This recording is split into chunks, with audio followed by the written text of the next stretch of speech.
These group of Ybarra Elementary students are not just artists. They're among the best in the state after shining in the Texas Elementary Art Meet. They came home with 9 Exemplary awards and 4 top of team. And it's equivalent to secondary base.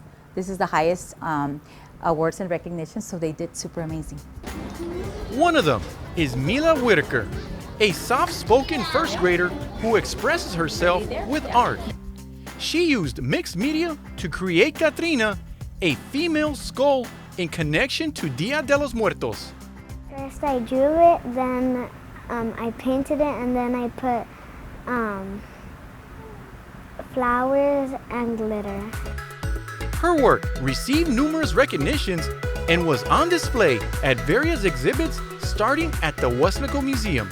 That same artwork traveled to Austin to represent the Youth Art Month. It's a conference for the state of Texas that represents the public schools with art programs. From there, Mila's Katrina was displayed at the Texas Art Education Association at the Bullock Texas State Museum in Austin.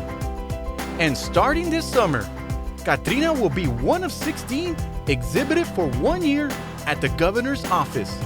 I've been teaching for 20 years, and this is the first time one artwork, gets to travel in 5 different locations and 5 different recognitions. So I'm super, super excited for her. The selections were made by the First Lady of Texas herself, Cecilia Abbott. When Governor Greg Abbott passes by Mila's work, she wants him to tell everyone That it was very good.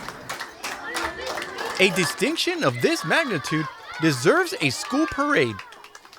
So the winners got a chance to showcase their art around campus while the boys and girls cheered and recognized their work. And now the parade. The parade, it was actually kind of fun. My legs got tired though. But their artwork is second to none. For KWS TV, I'm Mike Gonzalez.